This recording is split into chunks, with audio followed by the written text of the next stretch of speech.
Hey guys, welcome to the channel doctor Atish vlogs. And आज मैं फिर से आपके सामने हूँ कुछ इम्पोर्टेंट टॉपिक के बारे में बताने वाला हूँ, जो कि मैंने कल एक्चुअली बोला था। How to encounter syncope. वो एक्चुअली एनकाउंटर नहीं बोला जाएगा, उसको हम लोग हाउ टू रिकॉग्नाइज सिनकोप बोला जाएगा। मेरे कुछ फ्रेंड्स कोलिग्स और कुछ सीनियर्स ने भी मेरे को कुछ जो पॉइंट मैंने छोड़ दिया था कल, उसके बारे में मुझे हाईलाइट करके बताया। तो मैं चाहता हूँ कि वो आप लोगों तक भी पहुंचे।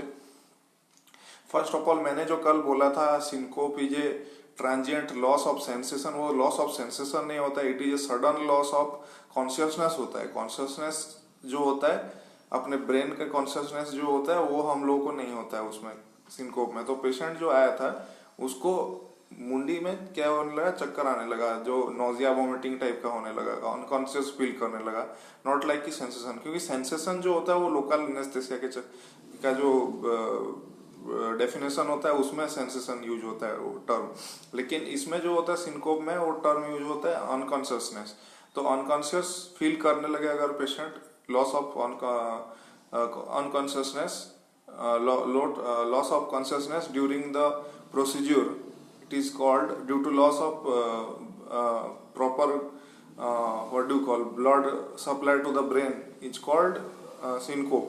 सिनकोप भी होता है, एक प्री सिनकोप भी होता है। तो generally syncope 20% of the population को हो सकता है, और 5% ऑफ द डेंटल प्रोसीड्यूर्स में ये दिखाई देता है, जो कि मैं आपको बता रहा था।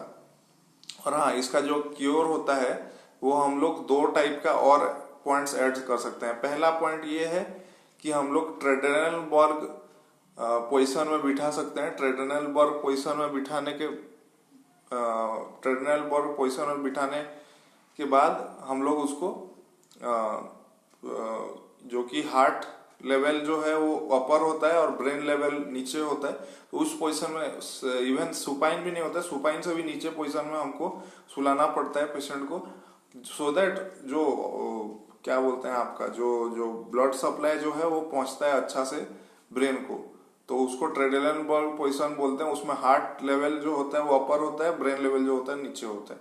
सेकेंड थिंग, हम लोग एरोमेटिक एमोनिया का कॉटन में कॉटन को डिप करके एरोमेटिक एमोनिया में या फिर स्पिरिट में दे के हम लोग स्मेल करा सकते हैं, सो दैट उसका सेंसेशन जल्दी से जाके आपका ब्रेन को जाए और वो अनकॉन्शियसनेस जो फील करता है, अनकॉन्शियसनेस फील करने के बजाय कॉन्शियस फील करे। तो ये थे आपके दो जो पॉइंट्स मैंने छोड़ दिया था कल बताने के लिए। तो ये आप जब भी आप एक रिकॉग्नाइज करें अच्छा वाला एक तो सिनकोप आपके क्लिनिक में या आस पड़ोस में, तो ये चीज आप फॉलो कर सकते हैं। होप मेरा ये वीडियो जो मैंने कल का जो समराइज नहीं किया था, आज मैंने समराइज कर रहा हूँ, आपको पसंद है। मेरे वीडियो को लाइक कीजिए, शेयर कीजिए और सब्सक्राइब कीजिए मेरे चैनल को। Till that, have a very nice day. This is doctor Atish Kumar Pandey signing out from Maa Padmini Dental Care and also from doctor Atish blogs.